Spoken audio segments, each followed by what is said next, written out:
sports, all eras, all the time.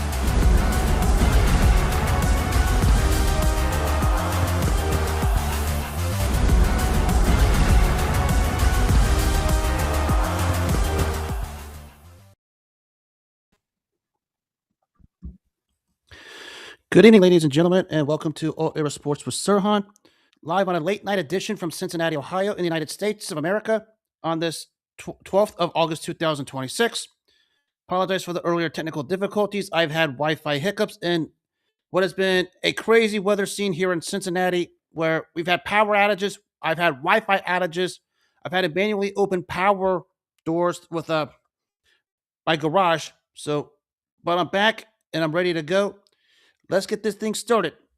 Hope everyone had themselves a wonderful day today. I will get right down to it. Of course, what took place earlier today, rehash this at the beginning. I do apologize. It's about a stat chaser retiring. It's about, LeSean McCloy having CTE.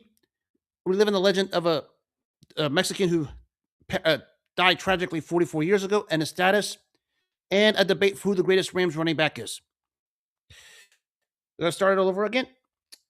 Of course, it's earlier today. Russell Westbrook retiring. You're talking about one of the all-time stat chasers in NBA or all sports history. Given that you're talking about a player who, after Kevin Durant left, had a bit of a chip on his shoulder and wanted to show the whole world that he's him. And he was obsessed with wanting to get the record for the triple doubles, being the first one to average a triple double since, Oscar Robertson when he did it the year after Kevin Durant went to Golden State. And he essentially stat padded on his way to it. Now, he brought a lot of intangibles, obviously. That high motor, which was impossible to turn down. You're also talking about a player who just at times played with almost like a bunker approach, almost a little too aggressive. But the one thing he gets credit for, he never left Oklahoma City on his own when he had the chance to. Stayed put, and when that happened, that's when he wound up in being traded to Houston a couple years later. But he did stick it out in Oklahoma City, unlike Kevin Durant, and he gets credit for that. But when you talk about his actual career, it's a real intriguing one when you consider a few of the years he averaged a triple-double, but he was chasing a triple-double, given that after Kevin Durant left, he had the ball in his hands and he was the only person on the offense. So, intriguing career.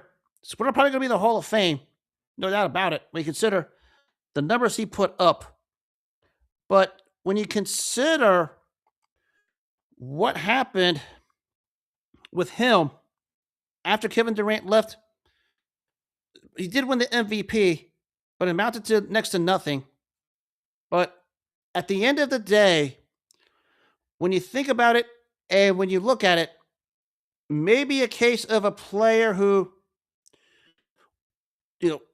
I guess was chasing individual success and individual accolades over team success.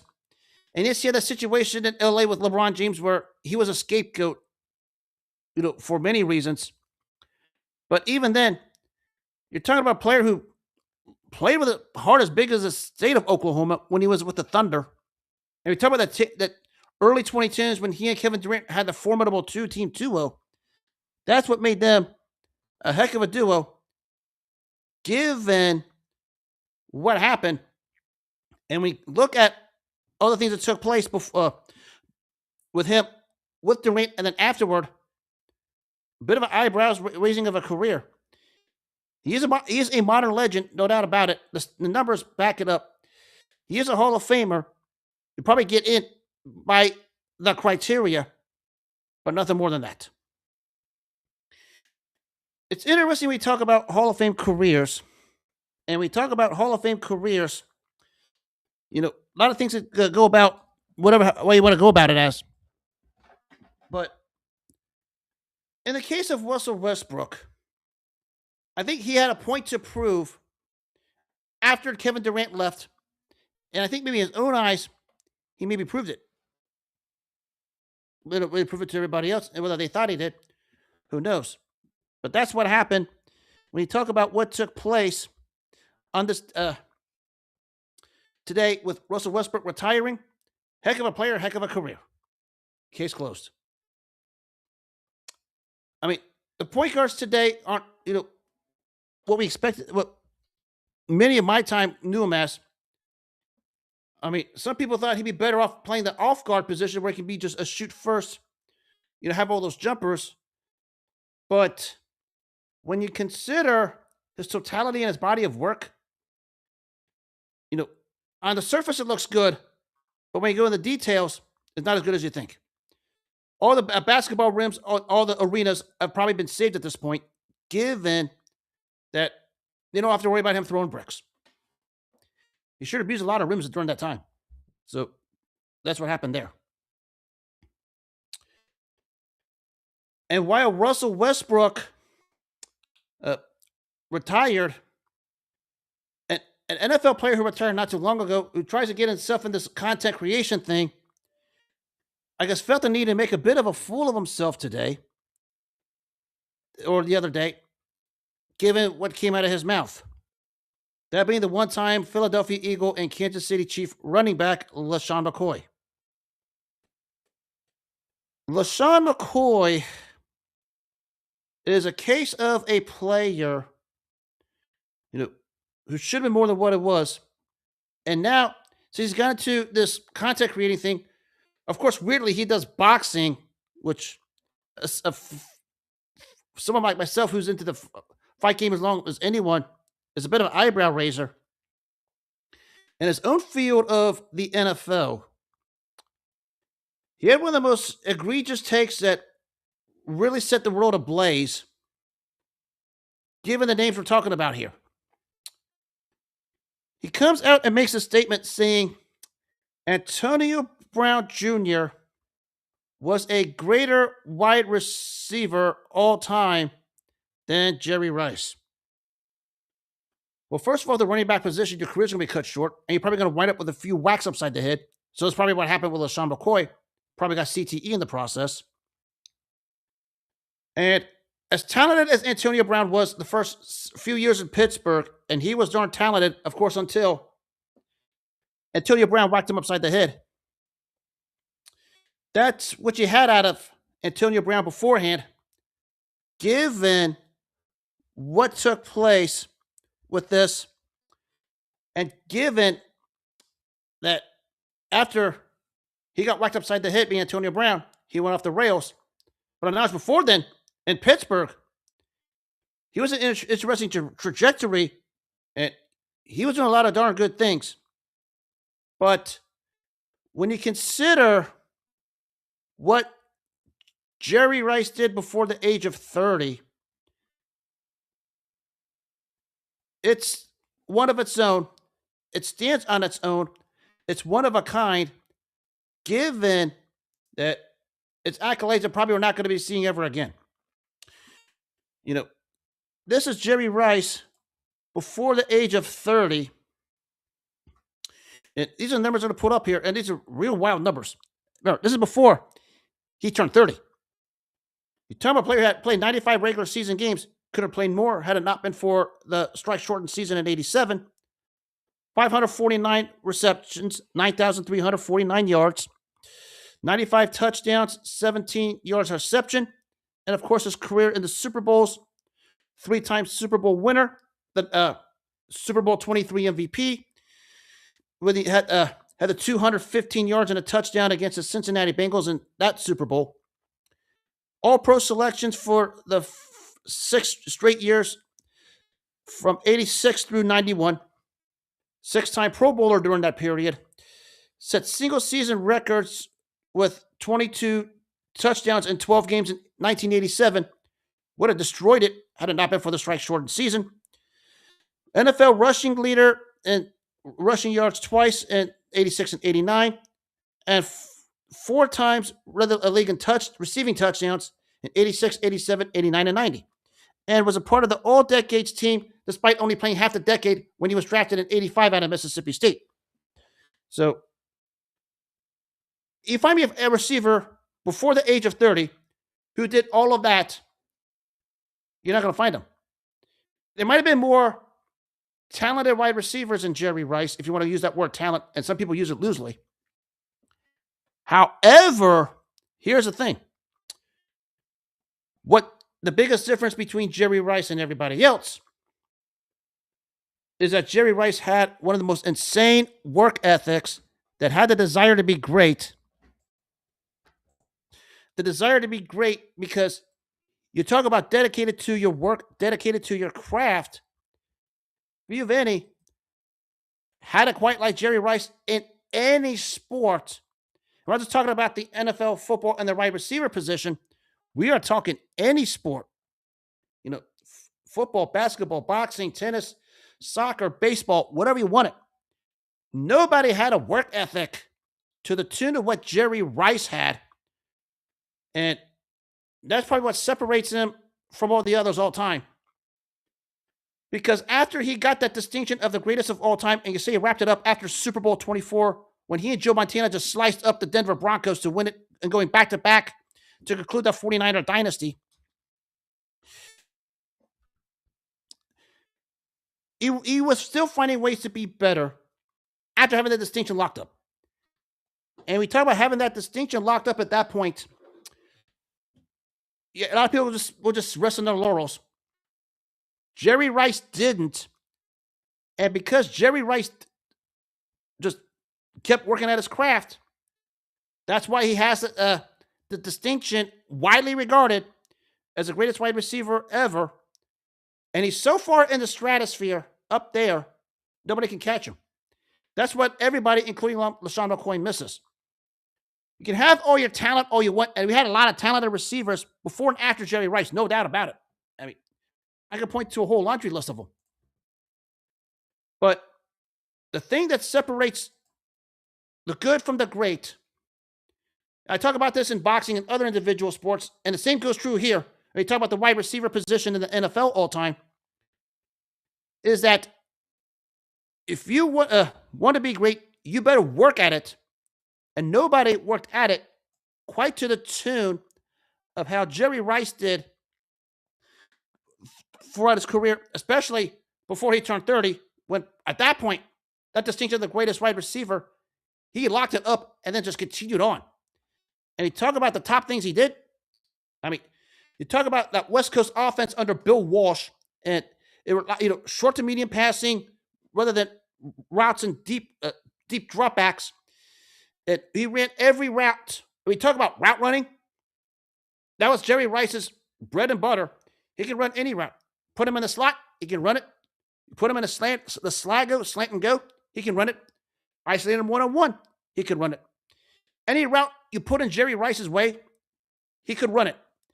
And the conditioning, you talk about going up a steep, brutal 5-mile trail up a hill in San Carlos, California, and to increase the stamina. And we talk about wide receiver separation. Giovanni did it quite like him. And because of it, that means by the time the third and fourth quarter comes around, that running up that hill made him a one-of-a-kind wide receiver. And as secondary guys couldn't figure him out, that's where the stamina took over. And that's why Jerry Rice just showed the whole world why he was up there and everybody else was down there. And the gap was getting wider as his career was going on. And everybody likes the fantasy stat of the yards after catch for receivers. The master of it. And a few who could catch a ball in stride the way he did. And how he did it, back to route running. And he can take a simple route and just burn you any way he wants. And one of the routes he would run is go up the middle. We see very few receivers in today's NFL run fearlessly over the middle the way Jerry Rice did. And he never hesitated to run routes across the field. That's why his talk about running routes under pressure, his concentration level was second to none. And we might have had more talented receivers who could do it, but not did it to the tune of what Jerry Rice did. And no disrespect to Antonio Brown, who before the Vontaze Burfict whack upside the head game was pretty darn good. And he was very darn good, and the accolades to back it up. But he was still miles behind Jerry Rice. And if you want me to really go deep into Jerry Rice's accolades, I'll do that here in a minute. But you could take a handful of receivers today, put them together, and you can put up all the stats you want. But if you go deep into context, the 84 of those 5 put together isn't even near close to the stratosphere of this, who might be the second or third greatest wide receiver, let alone Jerry Rice, because the second or third greatest is distinctively behind him. That's why he'll have the distinction. Yes, there were more, you can say more talented guys coming out of drafts and, had great statures. Obviously, some of them are in the Hall of Fame, well-deserved. But we talk about how the embodiment of the wide receiver position in NFL history, and there's a lot of great ones, no doubt about it. Nobody did it quite like Jerry Rice. And when you see some of the things today's receivers do, that includes Antonio Brown in his heyday in Pittsburgh. Jerry Rice was the first to do it, and a lot of those guys doing it weren't even born when Rice was just destroying defenses. And remind you, it wasn't a pass-happy league versus today when it's more pass-happy, because back then you could hit guys in the middle. That's what people forget. And Jerry Rice wasn't afraid to go up the middle, and if he got hit, so what? That's what football is. Receivers today are afraid to go across the middle. Few, if any, could do it, if any at all, because everybody's so fixated on slot receivers and one-on-one, man coverage matchups. And with today's pass-happy league, you can rack up the yards. But where everybody misses with Jerry Rice, everything you see today, he was the first to do it, and do it at an elite level, and do it for a long time. We talk about route running, yards after catch, the dedication to his work, the dedication to his craft, and the intense conditioning that brought his stamina to insane levels going up that hill in San Carlos, California. That's so unparalleled. And it's not only that, one of the premier red zone weapons in NFL history, and we talk about efficiency, before the age of 30, he was averaging 17 yards of reception. And we add the Super Bowls and the Super Bowl MVP. That's the tip of the iceberg. Nobody is going to get anywhere near him, because some of the top guys you talk about today are already 27 to 28. Jerry Rice already had a Super Bowl MVP at this point. That's where the tipping of the pendulum will always swing his way. And you can say you have more talented receivers, and receivers might have better passing stats in a pass-happy league. But Jerry Rice is putting up numbers when it wasn't a pass-happy league. And that's what you had here. And all due respect to Antonio Brown before he got whacked by Vontaze Burfict, because he was darn good, did a lot of things well. He still can't hold a carry like Jerry Rice. And LeSean McCloy, being as blatantly ignorant as he is, and he's had some ignorant takes. I mean, the guy's trying boxing, for crying out loud, looking like a fool doing that. I had another ignorant take with this, and it's not a shot at Antonio Brown, because he had immense talent. I mean, first several years in Pittsburgh, he and Ben Roethlisberger were as good as anyone during that time. At his very best, he's still at least 10 stratospheres behind Jerry Rice. You can put the stats all you want, it doesn't matter, because one did it in a pass-happy league, the other did it when you could make throughout the rule changes. Because of it, that's why Jerry Rice will always have that distinction. And everything you see today from today's receivers, Jerry Rice did it first. And he revolutionized the wide receiver position, embodied it, and conducted himself on and off the field like first class. And given the accolades he had before the age of 30, when at that point people called him the greatest wide receiver of all time, actually one publication had him the second greatest football player of all time behind Jim Brown. That was before he turned 30. That's how great Jerry Rice was. Again, not a shot to some of the other receivers, but when you have a guy like LeSean McCloy, who probably has never heard of Jerry Rice till he got scolded on the internet, more than likely because that CTE score really messed him up. It's more of the ignorance of today's football fandom who never got a chance to witness genuine greatness. And we talk about genuine greatness at the wide receiver position, who embodied it like none other. Nobody is anywhere near stratospheres of the great Jerry Rice. I mean, you can say some more talented, but the work ethic, his ability not to catch passes and not be afraid to take hits because he's not afraid to go up the middle, the insane work ethic off the field to work at his craft and build a stamina going up that hill in San Carlos, California. That's why he's in a position on his own, and there's nobody within range of him. You can try anything you want. You can bust out stats all you want. It doesn't matter, because Rice did it in an era where they need 80,000 rules changes on the defensive side to make it more pass happy today. There wasn't rules changes in. You could go ahead and hit the guy.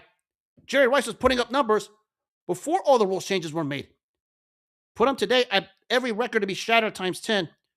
Good luck trying to catch this guy. And if you really want me to embarrass you with all of his career accolades as a wide receiver, I'll go ahead and do it.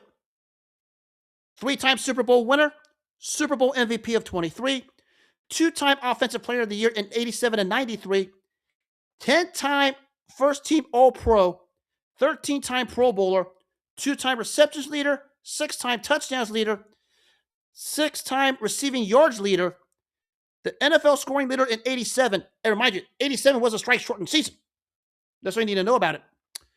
The part of the All-80s team, the All-90s team, the 75th all-time team, the 100th all-time team, the Burt Bell Award winner in 84, the Professional Pro Football Writers Association MVP in 87. Remember, again, that was a strike-shortened season. The All-Rookie team in 85. Of course, the number 80 retired in San Francisco, which should have been retired the day he left from San Francisco to Oakland. The 2-time first-team All-A, 1AA All-American at Mississippi. And, of course, the Mississippi Valley State number of his 88 retired up there. And you're trying to tell me there's going to be greater receivers than him? Good luck with that.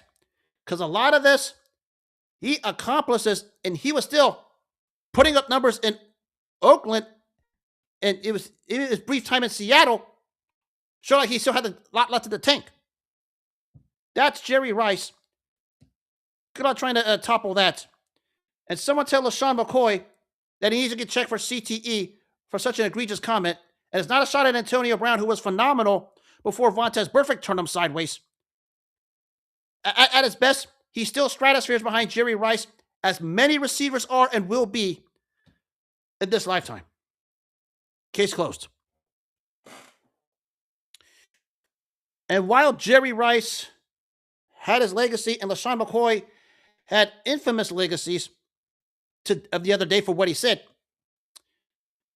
we're going to take you back to a preseason game that probably had the most infamous hit maybe ever, and probably the hardest hit that changed a lot of things in NFL history.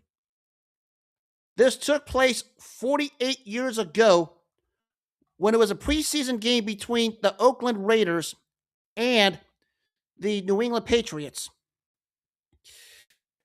This was the hit that Jack Tatum, a Ohio State alum, just obliterated in half Derek Stingley.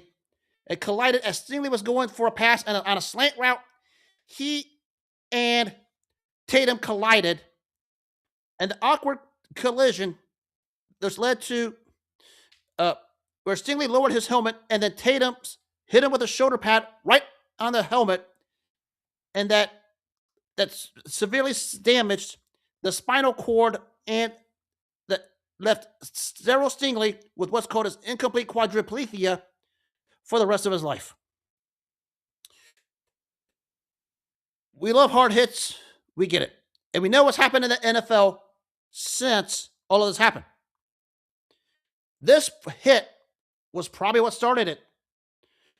And we talk about Jack Tatum, one of the coldest individuals to have ever come around on and off the field for various reasons. But let's get with this hit first. And the surrounding around it, because the true colors came out. He left Stingley paralyzed from the neck down from after that hit. And that was the permanent damage of the dark side of football, even though no penalty was administered, because back then, it's kind of a clean hit.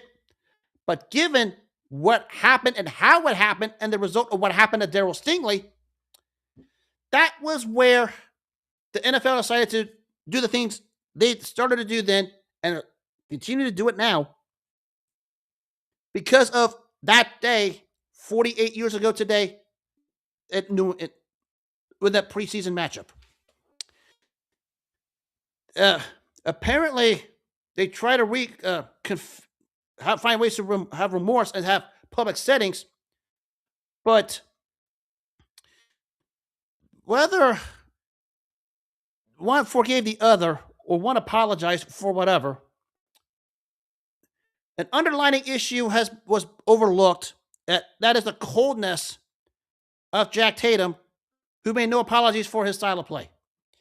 And if you see the last videos of his before he passed, when he bring up the hit on Daryl Stingley, he acted different. And given the results of what happened with Stingley after that hit,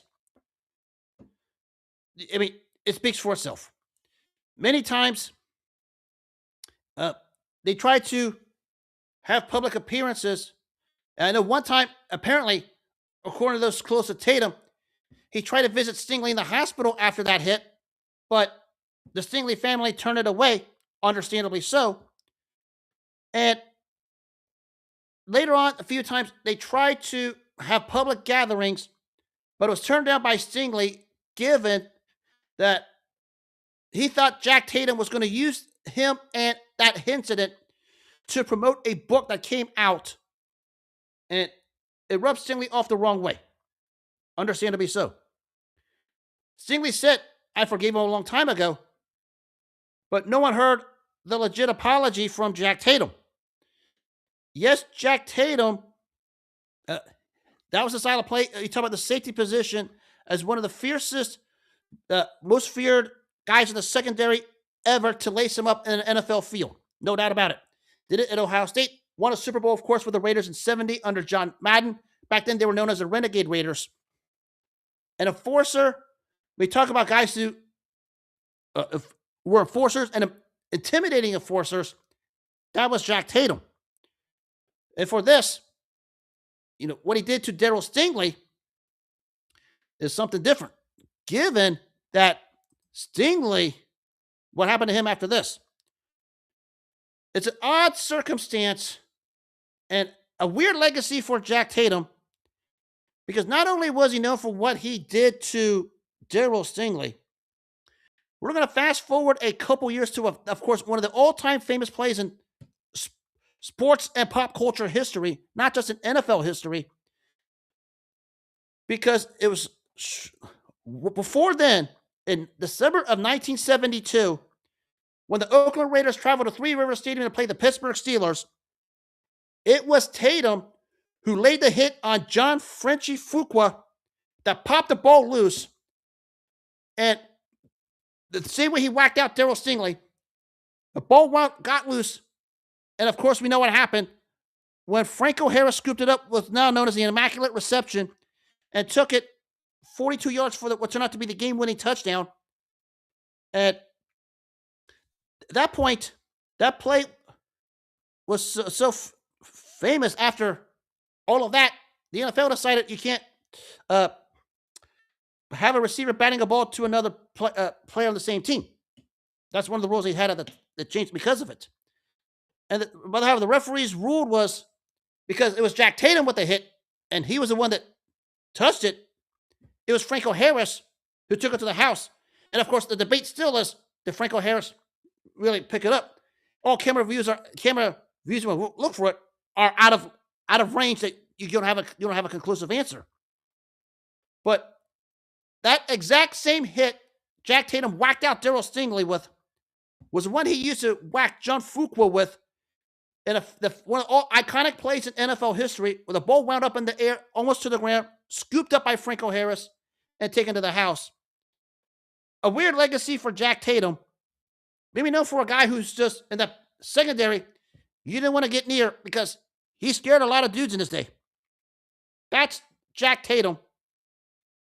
And 48 years ago, in one of the darkest moments that led to all of the rules changes, some we see today, in a preseason game between the Oakland Raiders and the New England Patriots, it was Tatum who did that disastrous hit to Derek Stingley to essentially end his career, left him on the field. And while everyone was going away, the late John Madden was trying to find someone to get Derek Stingley to a hospital. Tells you the humanitarian John Madden is. And we went to the hospital. It was revealed that Tatum tried to go, but according to sources, the Stingley family turned it away. Understandably so. And how Jack Tatum carried himself every time anybody asked him a question about this incident says a lot about him. And again, he's an Ohio State alum, and I love my Ohio State alums. But for this guy, how he carried himself after that hit, promoting books about it, and still no legit apology of sincerity out of him, makes his legacy very complex and complicated in the NFL annals because of it. And the two signature plays of his career, you probably say he was on the wrong end of. When he hit John Fuqua for what turned out to be the immaculate reception in that AFC title game, Oakland at Pittsburgh in 72. And of course, what happened 48 years ago in that preseason game. And it's as if he died a cold human being because of how he carried himself since that hit. And he essentially said, I've done it throughout my whole career. Of course he has, but not to the tune of what he did to Derek Stingley. And of course, we think of today and all of what took place about protecting defenseless players and taking away, outlawing tackling the opponent using the crown. It started with this, and it's a poster child of what some of the rules have become today on the defensive side. And a lot of people complain about how a lot of these things have changed. I get it. But it's changed because of overreactions in some cases, and in some cases, correct reactions, and to many of these hits in the past. But the poster child, of course, was what took place 48 years ago when Jack Tatum whacked Derek Stingley in an unfortunate incident that left Derek Stingley paralyzed from the neck down. And the rules today were largely because of that hit 48 years ago in that exhibition game. Yes, everyone complains about the hits. I get it. And I love it. I'm a part of it. And some of the rules changes, it's not like I get it. You know, I understand it. But I'm with you guys also. But at the same time, just look back at what happened on this night and you see why the rules are changed.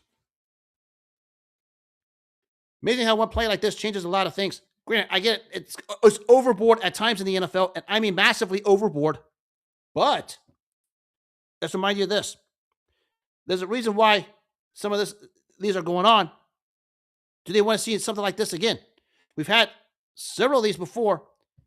In recent years, where players get hit and they have the different neurological reactions.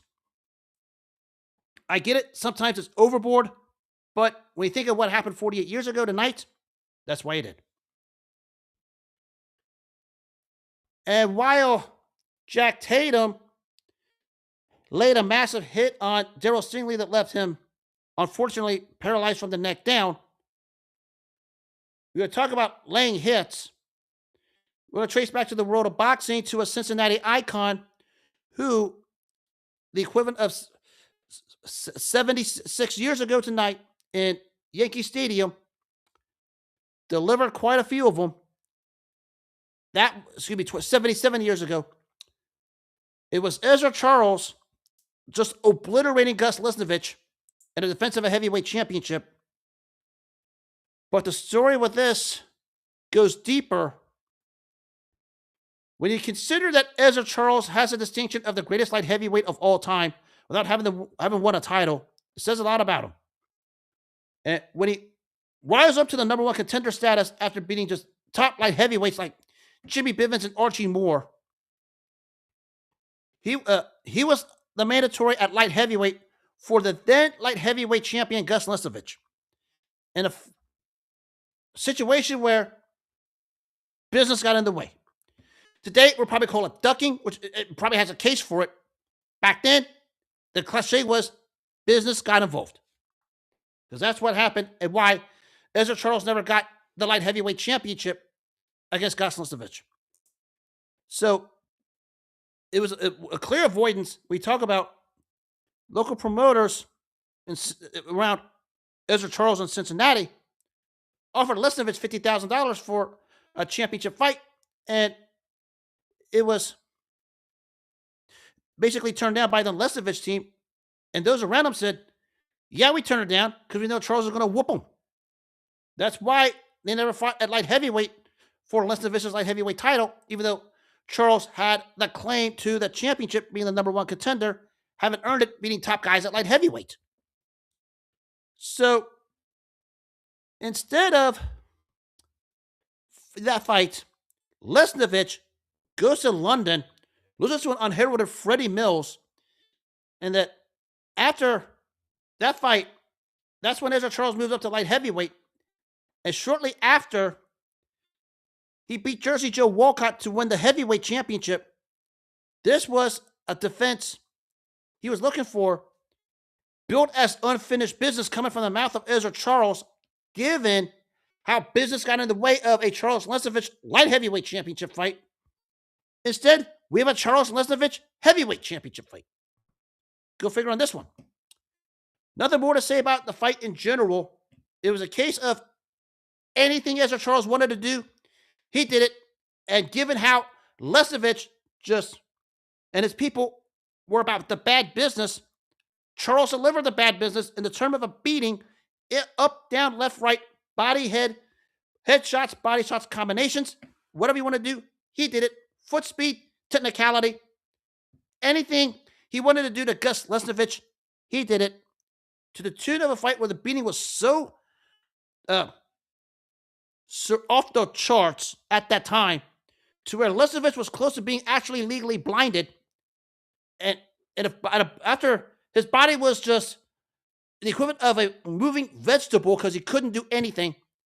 At the end, it was the corner of Lesnevich who threw in the towel and saved him at the end of round 7. And Ezzard Charles wins on a 7th round technical stoppage due to Lesnevich's people throwing in the towel. And this probably would have happened at light heavyweight, given that this was Ezzard Charles' moment. And it was unfortunate he couldn't get it at light heavyweight because we call it today ducking.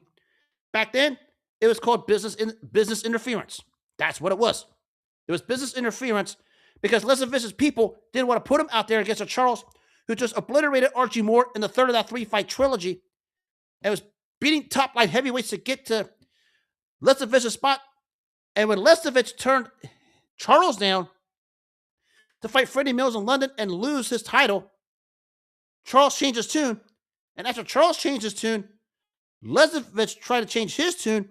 And when that happened, Ezzard Charles was licking his chops and gave Lesnevich the beating of his life because of it. And maybe that's why we didn't have Charles Lesnevich at light heavyweight, because that exact same thing might have happened. Remember, Lesnevich had a decent reign at light heavyweight as light heavyweight champion, but as Charles had 10 times the resume, beating top light heavyweights, getting to that spot, and because of bad business, that's why they didn't have it at light heavyweight, and it moved up to heavyweight, given all the circumstances involved.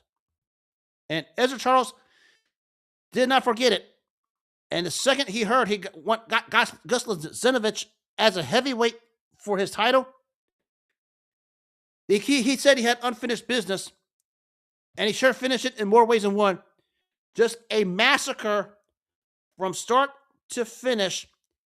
And no, anything Lesnevich tried, it was Charles who just beat him and then some, to where it was close to where Lesnevich was borderline legally blinded, to where the fight was stopped at the end of the 7th round on mercy from the Lesnevich corner.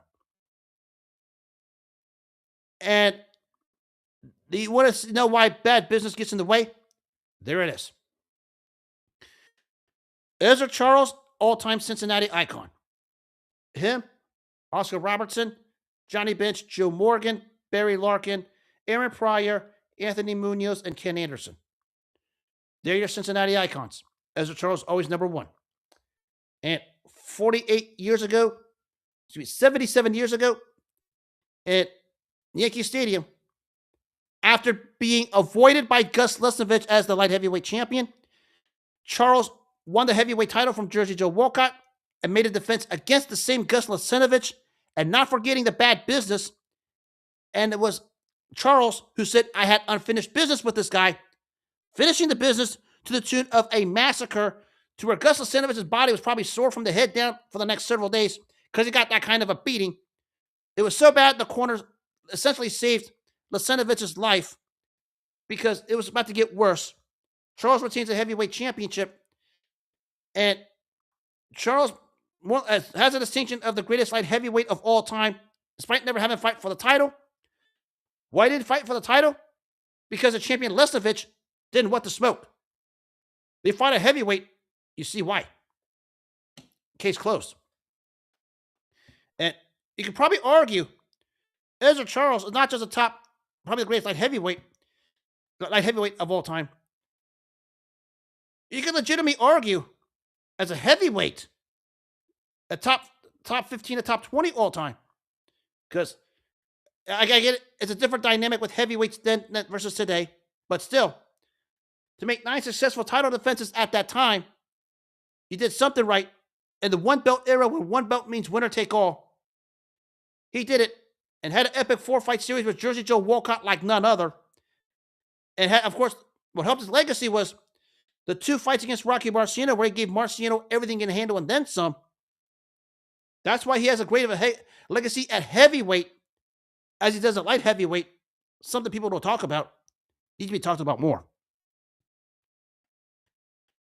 The Cincinnati Cobra, the Cincinnati icon, the great Ezzard Charles. And while Ezzard Charles was delivering beatings to guys like Gus Lesnevich, it was 44 years ago today that a guy who's known to deliver beatings that the world said goodbye to in an unfortunate tragedy. And we're talking about a fighter south of the lightweight division who was already trending upward and may have trended more upward had the tragedy not taken place. And of course, we're talking about Salvador Sanchez. You're talking about a trajectory that was off the charts, insane, through the roof, to where he was probably going to be a top 10 all-time pound for pound. And we're talking all-time. Put that guy inside a category as Ray Robinson, Ali, Joe Louis, Henry Armstrong, Willie Pep. He was headed toward that kind of all-time great trajectory. Because the way he used to, what made him great in the ring his in-ring IQ, his ability to stay conditioned for 15 rounds, because sometimes he'll fight 15 rounds and he's ready to go another 15 rounds. Lethal counterpuncher for a fighter in that weight class. And a resume that was just getting better and better as his career was going on. We talk about the obliteration of Denny Little Red Lopez, the destruction of Wilfredo Gomez, and the intense knockout win over Azuma Nelson, where it was a give or take fight and he went to the well. That's what he was headed toward.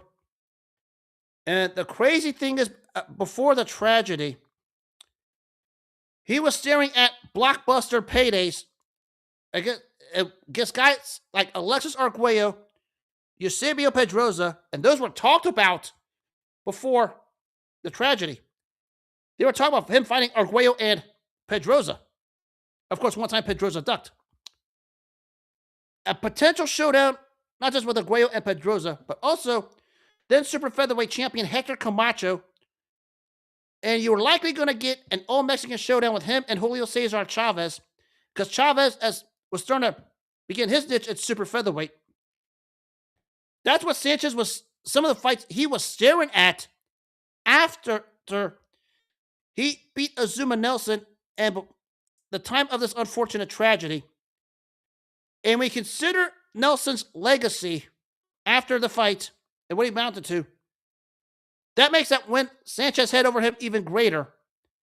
And he was going to head toward you could probably say somewhere up there in the top 10 all-time great statures. I already mentioned the names he was going to put himself toward. He was headed that way and was headed that way fast. Given that he had it all, but it was a tragedy that just took it all away.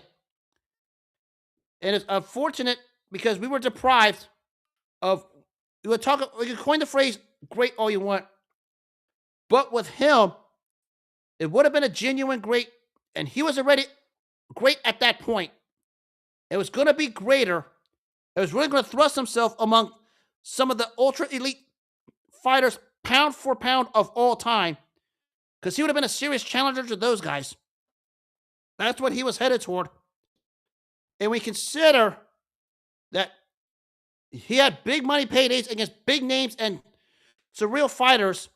And you talk about the names I mentioned. It was a case of a great fighter who was going to be greater, a great resume who would have had a greater resume. That's what this guy was headed toward. And we talk about all the things this guy did well. I can't point to one thing the guy didn't do well. I mean, he had an answer for anything anybody had.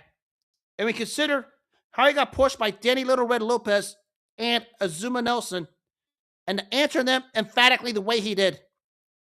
That was the path to greatness he had. And we talk about potentially fights with Arguello, Camacho, Pedroza, and all Mexico with Julio. That was going to happen at some point because Julio was coming on, and he had a following just like Salvador Sanchez, and they would have sold out Mexico in a minute. That guy was headed toward a resume like none other. Also could have had a rematch with Azuma Nelson, given what became a Nelson down the line. Yeah, he had big names in front of him. And for a guy who's crafted a whale of a resume and had a whale of an insane run at age 23, this guy would have found a way to even be greater. That says a whole lot. And he would have wrapped up that distinction of the greatest Mexican fighter of all time by a landslide had this not happened. Because he was headed there. Some give him that right now. I understand it. But given that some of the Mexicans that came after him might have the distinction, he would have had this thing wrapped up long before they came around. That was how great Salvador Sanchez was from south of the border. It was unfortunate 44 years ago today, the tragedy that happened, and to show the respect that this man had, two opponents of his of the past, Wilfredo Gomez and Azuma Nelson, traveled to Sanchez's funeral, eventually to visit Salvador Sanchez's grave in somber moods. Says a lot about the respect he got, not just from the country of Mexico and the Mexican boxing community, but from the entire boxing community worldwide. That's why he is always going to be well revered and always going to be well respected and held to a pedestal he deserves to be on. We talk about arguably a top 5 featherweight of all time, putting him along the likes of guys like Willie Pep, Sandy Sadler, Henry Armstrong, Alexis Arguello, just to name a few of them. He's in there with all of them. That was one of a kind. The late Salvador Sanchez. 44 years ago today, on a path toward greatness, it was taken away. Unfortunate that because he was going to be headed to big paydays, and I will tell you this, I would make him a favorite over all of those guys. Excuse me. I mean, Arguello may have had a real chance because he was a bit of skill to Sanchez. Boxing purist matchup, take your pick. Eusebio Pedrosa ducked Salvador Sanchez once. There's a reason for it. He can't carry Salvador Sanchez's jockstrap. Give me Sanchez on that one. Camacho had his off-the-rails lifestyle, which started to take over. You can't have that against Sanchez. Forget it. Camacho gets wiped out by Sanchez. And Julio at that point, before he became Julio, was still a little green, probably tailor-made for Sanchez. Sanchez would have wiped all 4 of those out and thrusted himself up to higher statures. Arguello might have had a chance because skill for skill, Arguello versus Sanchez would have been for the boxing purists. But Sanchez just found ways to win at that level and probably would have done it here against Arguello. And as great as Arguello was, he was probably tailor-made for Salvador Sanchez. But a terrific fight, that would have been a 50-50 fight. Think about that. That was what Salvador Sanchez was headed toward had it not been for this tragedy. And he already had a heck of a resume and was already an all-time great. Possibly could have been a top 10 all-time with some of the elite guys that have ever laced him up. That's how great he would have been had this not happened. May God rest the soul of the great Salvador Sanchez. More Salvador Sanchez down the line. Next week, I live one of his high peak moments. And I conclude with, excuse me, and I conclude with a debate that's been sprung around the internet for I don't know what reason, but I'll try and put an end to this. It's a real good one. I'll say this. It's who was the greater running back in LA Rams history? Eric Dickerson or Marshall Faulk? Well, let's start with this. Marshall Faulk played for the St. Louis Rams, not the LA Rams. So I think that you got your answer right there. But depends what you want at your running back position. But let me remind people, Eric Dickerson wasn't just your traditional running back. He could do many things at that position than you think. And when you consider what he did in that playoff game against Dallas, where he just put it on the second gear and just went through the Dallas defense and just took it to the house. That's what you had. And when you consider that he had many ways to beat you at the running back position, you give him the small window, he can make you miss. That might be a bit of the tilt. But let's not sell Marshall Faulk short. We talk about all-purpose running backs. Few, if any, did it quite like Marshall Faulk at that time. We consider the greatest show on turf with him, Isaac Bruce, and Torrey Holt with Kurt Warner. But let me remind you, Eric Dickerson did a lot of heavy lifting outside of Willie Flipper Anderson. Don't even know who the rest of that wide receiver core is. And yes, Dickerson might have both had great offensive lines, obviously. And both terrific runners, different styles, different approaches. But let's just remind people of this when it comes to Eric Dickerson. There's a reason why he's held in high stature with some of the elite running backs to ever lace him up. I mean, no more. Jim Brown, Walter Payton, Barry Sanders, Gale Sayers, even some more minor guys like LaDainian Tomlinson of the Chargers. He's held to that standard for a reason.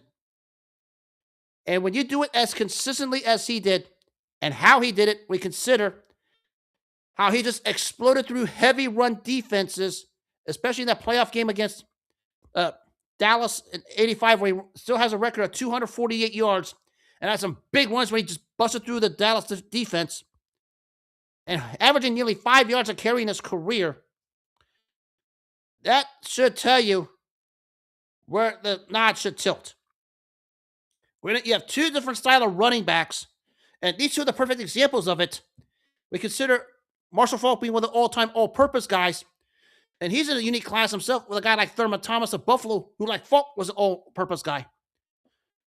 And some people say Faulk gets a nod because of the Super Bowl. I remind you two things. One, the Rams had a chance to get to a Super Bowl. Problem was, there's a fellow named Joe Montana and the San Francisco 49ers happened. So that went that opportunity. And for Marshall Faulk, he had two caliber receivers like Torrey Holt and Isaac Bruce. And when they command attention and you have Faulk out of the backfield, it spreads the defense out. And that should be your answer right there. You can't go wrong with either one, obviously, because both had high-level success at that position. Both had different approaches, two different styles. And Faulk had his way. Dickerson had his way. But let me remind people, there's a reason why Eric Dickerson has the stature he has. And I said this, maybe an all-time top running back that's underrated. Because we talk about the all-time great running backs, sometimes he's overlooked and should be talked about more because of how he ran through defenses. And that year of 85 was just through the roof. Everyone's going to point to playoff games played and playoff appearances, different times and different eras. But that's just more about a team thing than it is an individual accomplishment. And I get Faulk had 2 Super Bowl appearances, but that's more team acclimated than individual. But we talk about the prototypical workhorse at running back at that time. You couldn't have it quite like Eric Dickerson. Think about this for a minute when we talk about Eric Dickerson. You're talking about a player who had rushed for 1,800 yards three of his first 4 seasons. And remember, in 84, the 2,100 yards, averaging over 130 yards a game. And we talk about, and of course, Marshall Faulk won the MVP in 2000. And the peak accolades for both of them, hard to distinguish. These conversations, I get why they're asked, but maybe just isolate what made Eric Dickerson great and what made Marshall Faulk great, because Dickerson and Faulk had 2 different styles of running in their systems, and the teams around both of them were good enough to do something. But let's just isolate Dickerson and his greatness and Faulk and his greatness simply because it was 2 different styles of 2 different running backs of 2 different eras. Both were phenomenal, no doubt, and probably 2 of the top 10 to ever play the running back position. But instead of just playing a compare and contrast game, let's just isolate what made Eric Dickerson great, because he was certainly phenomenal, especially when he came out of college. And then let's isolate what made Marshall Faulk great. Remember, he did a lot of his greatness in Indiana with Peyton Manning before the Rams got him. So he was already trending that way. Both were phenomenal running backs. Instead of getting a compare and contrast sort of thing, let's just isolate individually how great they were. Because they were both great, but they had different approaches, different systems, and different eras. And I said this before about Eric Dickerson. He was a guy that had a chip on his shoulder, and we talk about a workhorse running back at the elite level. Few, if any, did it quite like him. And being the 86 Offensive Player of the Year and a 3-time first-team All-Pro and a 3-time rushing leader, especially in his career when he really burst onto the scene, that is what made him one of a kind. And Faulk might have had a different tenure for his 3-year run from 99 to 2001, but he was a different style compared to Dickerson, And instead of just, and let's just isolate them both to what they were. Because they were different, but they had one thing in common. And that one thing in common was for the respective Rams franchise, they were phenomenal at the running back position. That we should leave it at.